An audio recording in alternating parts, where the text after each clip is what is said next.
So I created what I called the screenplay for a buyer. And my screenplay ended up with the buyer buying a house. So just like you'd write a screenplay, what's the first scene? What's the first act? Each one of those things was clearly thought out, and my screenplay started off with, how do I sell a house with 2 showings or less, with no more than 8 properties per showing? So that was my screenplay.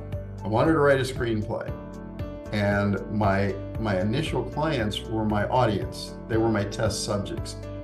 Anyway, after about a year in business, I literally had a screenplay that I wrote. Nobody's buying it, by the way, so it's not on the bestseller list. It didn't show up on Netflix. It did help me sell a lot of houses as a buyer agent because I knew exactly what needed to happen. And then all those questions. So I love the idea of giving people multiple properties. Hey, have you seen this property? Oh, did you see the one over on 4th Street? Oh, you love swimming pools? Are you familiar with this neighborhood? Then I shifted that and go, oh, by the way, did your agent tell you about that property?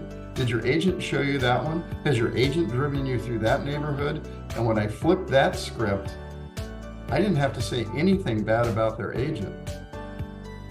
When they couldn't answer yes to my questions, then I added the next piece. The next piece was, oh, by the way, if you were a client of mine, you would have already had this.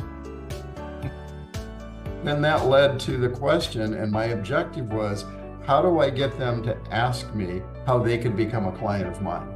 I wanted to have them close me. So that was my screenplay.